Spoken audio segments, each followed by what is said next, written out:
So here we go. If I can just see a show of hands, how many people here own real estate? Okay, great. How many people do not? Thank you. Okay, a distinction. How many people own investment real estate? Okay, how many do not?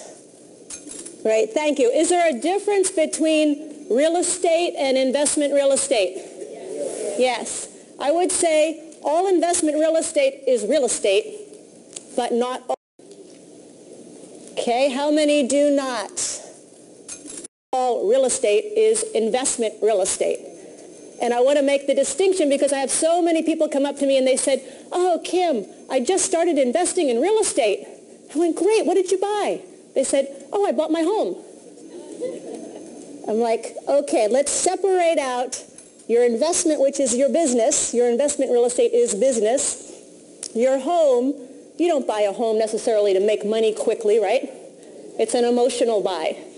And so I never consider my home, or if you have a vacation home that you're just going to use, you're not going to rent it out, those are luxuries, basically. So today we're talking about investment real estate, and that is real estate that you buy with the intention of making money very quickly. Is that clear? Hello? Yes. Great, thank you. Okay, the reason I'm up here on stage today, 3 reasons actually. Number 1, my name is Kiyosaki. How many people have read the book Rich Dad, Poor Dad? All right. If for those of you who haven't, this is a must-read if anybody wants to take control of their financial lives. This was written by my husband, Robert Kiyosaki, and has been on the New York Times bestseller list now for close to 6 years. And this is where all of this is. Rich Dad, Poor Dad is my investment philosophy. This is my foundation. And again, if you haven't read it, please do so. So number 1. Number 2 reason I'm up here is I am somebody that knew absolutely nothing about money, nothing about investing, had no education, no training, wasn't brought up around anybody that invested in real estate. And so it was in 1989, Robert came to me and he said, Kim, it's time you start investing. I didn't even know what the word meant.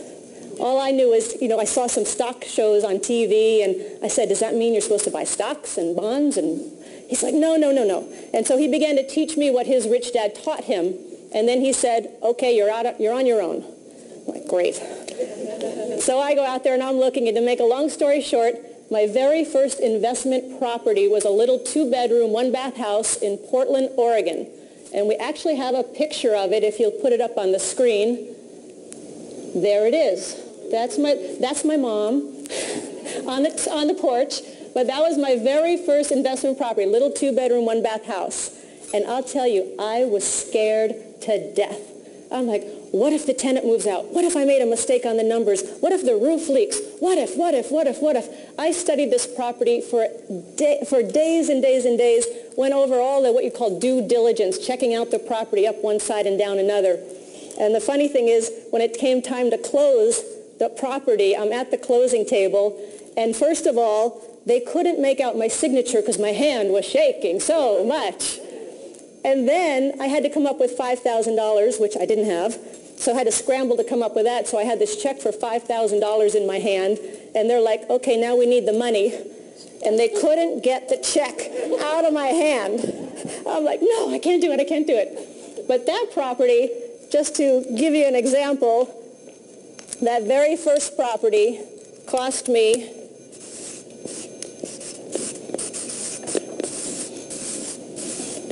$45,000. As I said, I had to put $5,000 down. And so if anybody here in the audience or who's watching this on video, if you're saying, I don't have the money, I didn't have the money. I often don't have the money. But there's a really creative thing that happens. If you do not have the money, it can be a great benefit. Because all of a sudden, once you see a property and you get excited about it and you want it, you're going to start thinking about, how do I get the money? And you will get so creative, and you'll be amazed at some of the ideas that you come up with and some of the places the money comes from. So never let I don't have money stop you. It's not a valid excuse. Okay. This little property gave me a whopping cash flow, and cash flow is my rent comes in, I pay the expenses, I pay the mortgage, and at the end of the month, I had $25 a month positive cash flow. And I was so excited. I was so excited. It was so great.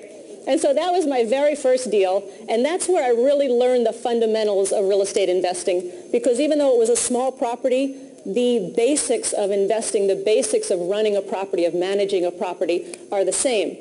And so I kept investing, kept learning. I keep investing today. I'm investing all the time. But I wanted to show you one of my most favorite properties. This was one of my most successful real estate deals, and that's this property right here. It's a commercial property, happens to be in Phoenix, Arizona. And the beauty of this property, and let me just say one thing. I ended up with this property because of the biggest investment mistake I ever made in my life led me to this property. And I'm not going to go into the whole story, but basically I was negotiating on another property in Florida. I live in Phoenix. Didn't know the laws of Florida, thought I had to bring in an attorney, thought I had to bring in all the brokers and the experts who started negotiating this deal for me. And long story short, I lost the deal. We had negotiated for 6 months. And they call me and say, the deal's gone. I'm like, no. And I'm like, I'm not mad at the attorneys. I'm not mad at the brokers. I'm not mad at anybody except me, because I didn't trust myself to do this deal. And so I'm like, I knew how to do it. I knew what I needed to do, but I didn't trust myself. And so that night, it's like 11 o'clock at night. I'm like, I got to find the next investment. I got to find it. I'm looking through these papers. Now I'm negotiating on a deal from Phoenix in Florida. I find this property, which is this property here. Better deal, better cash flow, better financing terms, much better return on my money, and it's 2 blocks from my house. So that property, same fundamentals, same principles, just bigger numbers.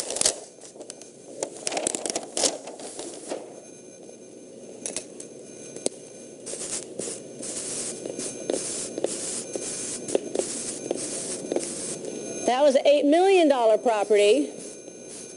Had to put down